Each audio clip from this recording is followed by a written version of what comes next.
Hello everyone, my name is Olivia, and today I wanted to share with you my favorite reads of 2023. 2023 was probably one of my worst reading years of all time.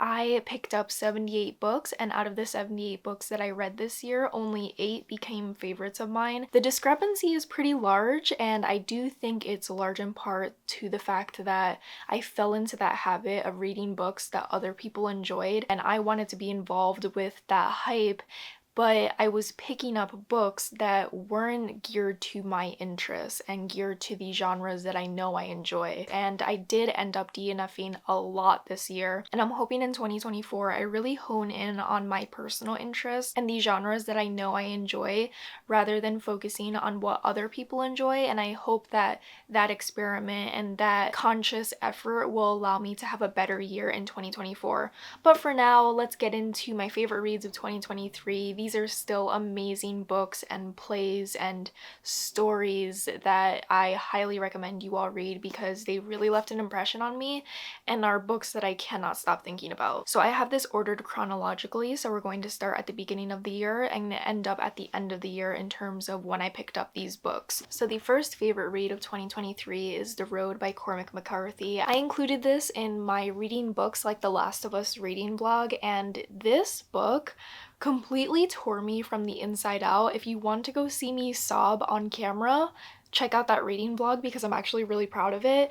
But I picked up The Road because it is a post-apocalyptic fiction following a father and a son as they are traveling along the road as they are trying to go to the south of America to hopefully survive another winter. So we follow the father and son on their journey and we witness the different people that they come across and their overwhelming fight for survival. The writing is very minimalistic and stream of conscious, which does take a bit to get into, but once you get into the story, you completely fall into this barren world that is so harsh, and the realities that they face and the trials that they have to go through is enough to make you sob. It is a beautiful exploration of a relationship between a father and a son and a fight for survival, while also exploring why we still fight when there seems to be no actual future ahead of us. It is a beautiful novel, totally worth winning the Pulitzer Prize.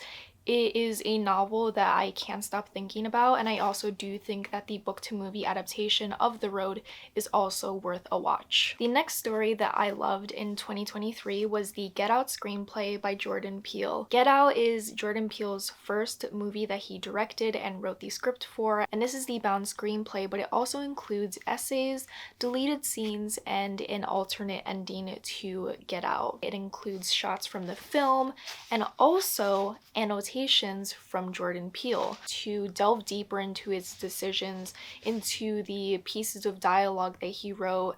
And Jordan Peele is just such a purposeful writer. It really showcases Jordan's craft and his ability to create such a profound movie that made me appreciate it so much more since I've read the screenplay. And I hope that more screenplays are published like this in the future because the insight into his craft and the way that he expresses himself and explains his creative process is fascinating. So if you're a fan of Jordan Peele, if you're a fan of horror in general, this is an absolute must read. I don't want to pick favorites, but I do think that the next book that I have to show you is my favorite read of 2023 and one of my favorite books of all time now, and it is Cursed Bread by Sophie McIntosh.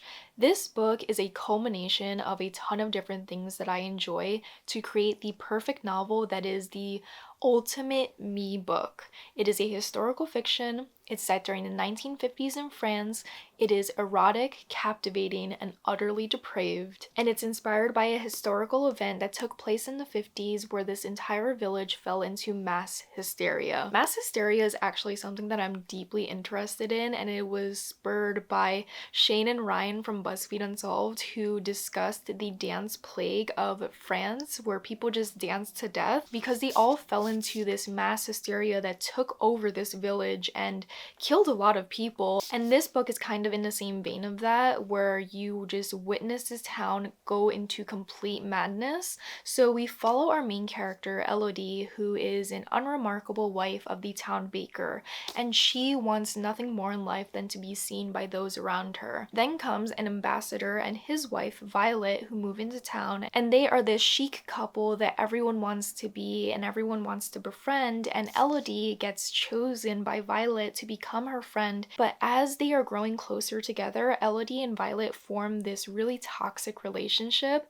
that will change their lives forever. The best way that I can pitch this book to other people is by saying, if you enjoyed the corrupted romantic dynamic of Phantom Thread, then you will fall head over heels for this novel, not only because it explores twisted relationships that are just so captivating in a way that you cannot look away because they're so deeply toxic, but also the writing style is absolutely gorgeous. Cursed Bread explores infatuation, envy, marriage, hysteria, and obsession in a way that is so purposeful because this novel is incredibly short. I think I read it in 2 sittings, and even though it has such a short amount of time to pack a punch, it completely consumes you and demands your attention. And this is the perfect read for the hot girl readers. I do think this is a perfect hot girl book that I don't see a lot of people talking about, but it left me breathless. It is a book that I still think about to this day since I finished it in the beginning of this year, and it is just a book that I can see myself rereading over and over again to highlight and annotate and break it down even more, because it is such a impactful read and such a quick read that will just leave you wondering, how could this all have happened? Throughout 2023, I had a challenge to read a play a month, and over the course of the year, that challenge kind of died out because it put a lot of pressure onto myself. But for the first half of the year, I did read 1 play a month, and my favorite play of the year was King Lear by William Shakespeare. I've never read King Lear before, and I didn't know how the story was going to unfold. And King Lear is such a fascinating historical play. If you don't know what King Lear is about, it follows our main character, King Lear, who is growing older in age, and he decides to break up his kingdom and pass it on to his 3 daughters.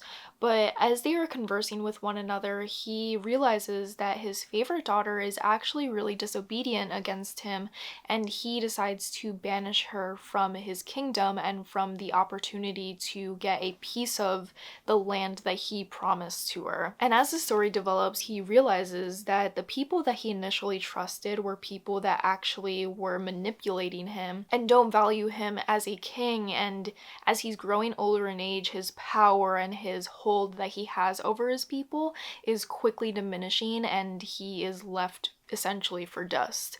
King Lear is so juicy. It's a very long play from William Shakespeare. It took me a while to get through, but I thought it was a juicy, dramatic play that I could not get enough of. There are certain plays from William Shakespeare where it feels like a soap opera come to life, and it is so fun to gobble up, and I had a great time with it. And as I was reading this, I was annotating, and I just loved how all these characters were turning against each other because they were so deeply invested in trying to get this piece of land that they were throwing insults back and forth. And I underlined one insult and I annotated "oh shit," because you know I'm a very academic type of annotator, and the insult was, "you are not worth the dust which the rude wind blows in your face."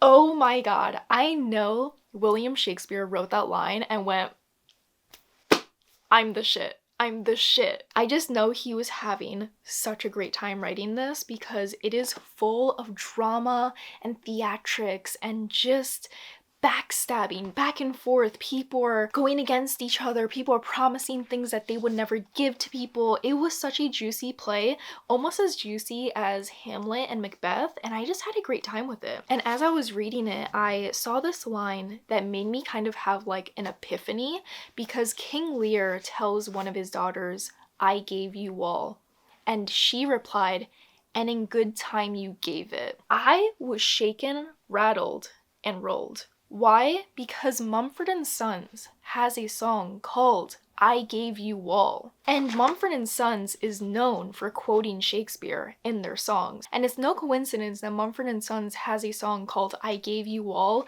and that quote is mentioned in King Lear. So then I went into a deep dive listening to "I Gave You All" by Mumford & Sons, and I do see the very subtle parallels between that song and this play.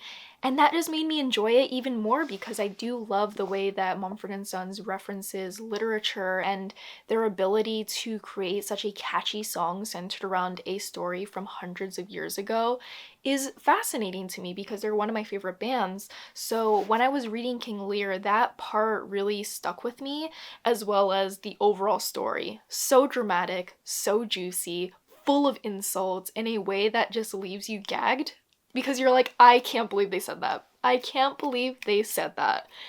Such a fun read. Such a fun read. I love when William Shakespeare really gets into having his characters fight because the insults that he throws back and forth, it's always a great time. The next two reads I actually read back to back, which is wild because I've never read a 5-star read and then immediately read another 5-star read because life loves to humble me. But the first 5-star read that became a new favorite book of mine, that became my favorite book by this author, is Love Theoretically by Ali Hazelwood. Ali Hazelwood has written so many different novels and they all feel like recycled versions of each other, I will admit that. But when I read this book, I felt seen in a way that I have not felt seen in any other contemporary book ever. Love Theoretically follows our main character Elsie, who is an adjunct professor, and she is not making a lot of money because academia as a whole is not a profitable place to work in. But to make up for the fact that she doesn't make a lot of money as an adjunct professor, she decides to take part in this service where she fake dates people. She will connect with someone on an app and they will ask her to be their date to a wedding, and she will be their fake girlfriend for the night. And she does this often with this one man who needs to pretend that he has a girlfriend for his family. And as she is doing this very unconventional job, she is applying to a job that is her complete dream job in MIT. But what stands in the way from her getting the job is the brother of the man she is fake dating. And his name is Jack Smith, and he is a very grumpy type of professor, and he does not like Elsie at all. So they get off on the wrong foot, and this story not only explores what it's like to work in academia in a very low-paying career, but it also explores Elsie, who is a people pleaser who will do anything in her power to please those around her. And that's the part that made this book feel so incredibly relatable, because I've never read a book where someone was a people pleaser, where someone had the ability to alter their personality and say the perfect things that others wanted to hear in order to get their approval, but Elsie did, and that was a large part of her personality. And I loved Love Theoretically because it felt somewhat different from Ali Hazelwood's other reads. Her reads always do center around main characters in the world of STEM, but I think the exploration of being a people pleaser, coupled with the fact that we are exploring a very problematic side of academia,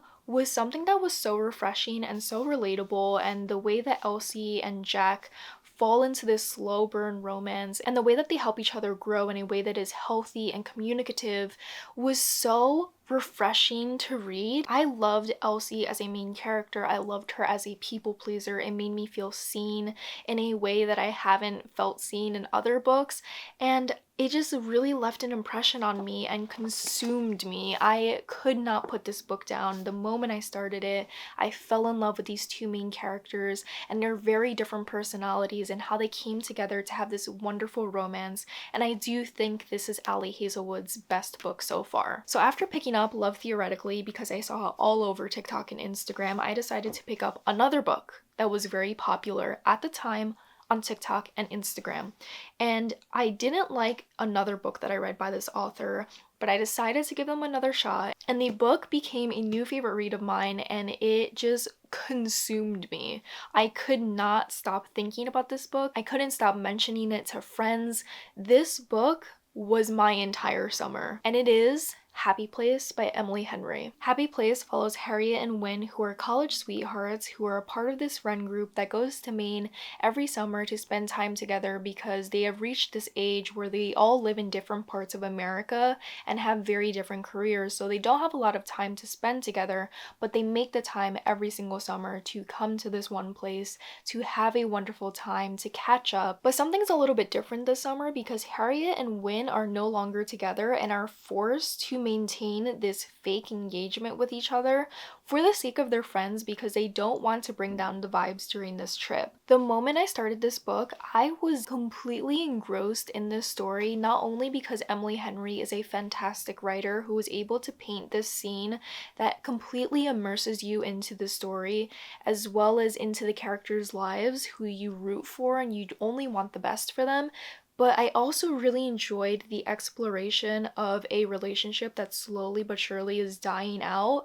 and also the exploration of what it's like to be in your late 20s and early 30s where your friendship dynamics are shifting. But as we grow older, people move, people get different jobs, you don't have as much time to spend together. That is such an important thing to discuss because a lot of people don't discuss what it's like to no longer have such a deep connection with your friends, to only catch up with them every couple of months or even only once a year. This book has beautiful prose and a beautiful exploration of relationships in all different areas of life, and it also somewhat explored being a people pleaser. I wouldn't say as much as Love Theoretically did, but it did kind of explore the fact that Harriet just wants everyone to be happy and she doesn't care about the things that she has to sacrifice herself in order for others to be happy. This is actually the only Emily Henry book that I enjoy, and I don't know how it was able to grip me as much as it did, but I'm really happy that I was able to give her another shot, because if I didn't, I wouldn't have fallen in love with this story that was just so beautifully written, so captivating, and completely worth the hype. And the last book that I read recently that became one of my favorite reads of 2023 is Ballad for Sophie. Ballad for Sophie is a graphic novel that my friends Ariel and Raylene recommend endlessly over on their book podcast, Books Unbound, and I decided to give it a shot because I wanted something quick to read that would hold my attention because I've been in a really big book slump towards the end of 2023. So I decided to pick up this graphic novel that follows a young journalist who interviews this incredibly famous pianist who is now a recluse in his house, and we follow him as he is telling the story of his life and how he came to fame, starting from 1933 all the way up to where they are now in 1997, which is the year I was born. And Ballad for Sophie is the only graphic novel that brought tears to my eyes because it was such a heartfelt, really immersive read with gorgeous art and a gorgeous story that delved into the darkness of fame and the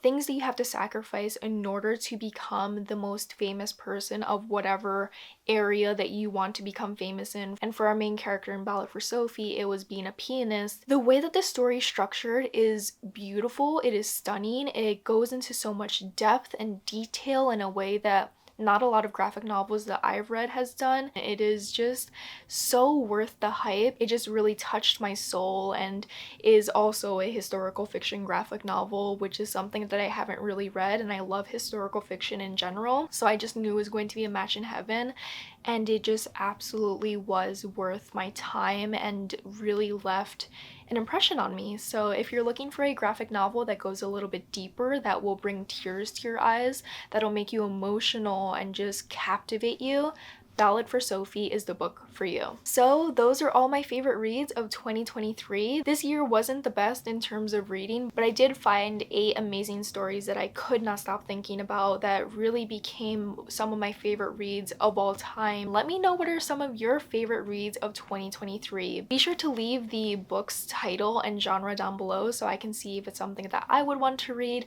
I need all the recommendations I can get down below because I want 2024 to be an amazing reading year. If you want to follow me anywhere else on social media to get reading updates that you won't see here, follow me over on Instagram and TikTok, and all my other links will be down below as well. If you've stayed this far in the video, leave a brown heart emoji so we can see who stays the longest in all my videos, and if you are new here, be sure to subscribe to see new videos from me in the future, and I will see you in 2024.